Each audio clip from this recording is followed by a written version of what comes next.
kehidupan dalam kuburan jauh lebih panjang dibandingkan kehidupan di dunia. Nabi SAW bersabda, "A'maru ummati baina sittina wa sab'in." Bahwa usia umatku itu hanya berkisar 60 sampai 70 tahun saja. Sedikit yang lewat 70 tahun. Kalaupun ada usia yang sampai 100 tahun itu sedikit sekali. Tapi kebanyakan di bawah 70 tahun, umumnya umat Rasul itu sudah meninggal dunia.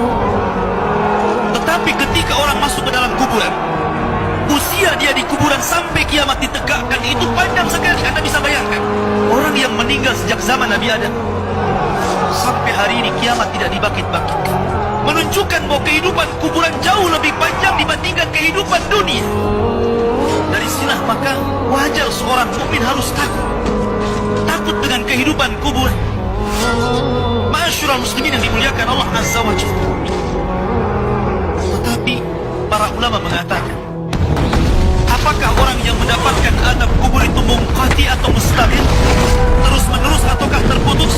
Kata para ulama, adab kubur itu hanya terputus dengan tiupan sangkakala Israfil. Ketika itulah Nabi SAW menceritakan bahwa Allah Subhanahu wa Ta'ala memerintahkan kepada Israfil untuk meniup sangkakala yang pertama. Disinilah adab kubur terputus. Karena ketika itu seluruh orang mati, baik orang yang ada di atas bumi atau yang ada di bawah bumi, baik kalangan jin, baik malaikat, kecuali makhluk-makhluk yang Allah kehendaki saja, semua hancur. Dan Abu Hurairah radhiyallahu anhu menceritakan kehancuran bumi setelah tiupan sangkakala itu adalah 40. Bisa 40 hari, bisa 40 bulan, bisa 40 tahun. Yang jelas Allah hancurkan bumi ini. Allah luapkan lautan ke daratan. Allah jatuhkan bintang. Allah hancurkan gunung sehingga seperti kapas yang dihempas angin. Itulah yang disebut dengan kehancuran alam atau hari kiamat. Baru setelah kemudian bumi tidak bulat lagi, tapi bumi terhampar. Allah ganti bumi yang kita pijak dengan bumi yang baru. Itulah yang disebut dengan padang mahsyar.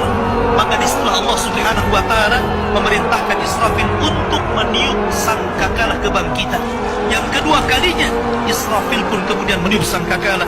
Maka dari situlah manusia keluar dari perut bumi. Wa akhrajatil ardu athqalaha. Allah keluarkan beban-beban beratnya. Disitulah orang-orang yang beriman, ketika mereka muncul dari kuburan, maka mereka akan berkumpul dengan keluarganya. Allah mengatakan, alladzina amanu wattaba'athum dzurriyyatuhum biimanin alhaqna bihim dzurriyyatuhum. Orang-orang yang beriman, kemudian keimanan diikuti oleh keluarganya, oleh istrinya, oleh suaminya, oleh bapaknya, oleh anak-anaknya, oleh cucu-cucunya. Maka ketika mereka dibangkitkan dari kuburan, mereka langsung berkumpul menjadi satu keluarga. Dan itu sebuah ketenangan. Tapi orang-orang di luar daripada beriman, mereka keluar dari perut bumi seperti dua binatang. Pertama Allah contohkan dengan laron yang berterbangan. Anda bisa melihat laron apabila terbang di atas lampu atau di sekitar lampu. Lihat bagaimana cara terbangnya. Mereka akan saling tubruk dengan kawan-kawannya. Karena pada hari itu anak lari dari orang tuanya, suami lari dari istrinya, orang tua lari dari anaknya. Terkadang mereka bertubruk satu dengan yang lain. Yang kedua seperti belalang kal jaradil muntashir. Pertama seperti laron dulu, lari sana lari sini, yang dari barat ke timur, yang dari timur ke barat, yang dari selatan ke utara, yang dari utara ke selatan. Mereka kacau sehingga mereka mengatakan, ya wailana man ba'atsana min marqadina. Celaka, siapa yang membangunkan aku dari tidur?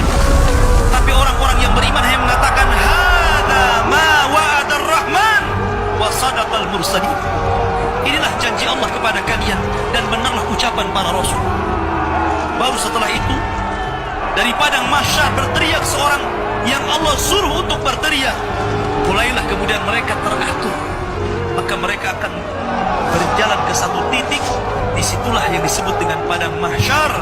Mereka akan tinggal selama 50 tahun telanjang, kembali tidak dikhitan, tidak pakai sandal, matahari dekatkan 1 mil, keringat bercucuran, tidak ada makan, tidak ada minum. Mereka berdiri 50 tahun.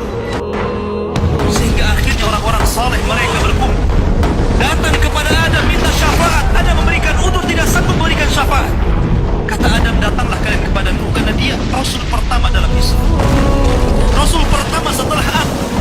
Maka mereka pun kemudian datang kepada Nuh. Nuh pun memberikan udzur, datanglah kalian kepada Ibrahim, karena dia Khalilur Rahman. Maka mereka datang kepada Ibrahim. Kata Ibrahim, aku tidak sanggup memberikan syafaat, datanglah kalian kepada Musa, karena dia Kalimur Rahman. Ketika mereka datang kepada Musa, kata Musa, datanglah kepada Isa. Isa pun memberikan udzur, tidak bisa. Seandainya kalian datang kepada Muhammad sallallahu alaihi wasallam itu lebih baik.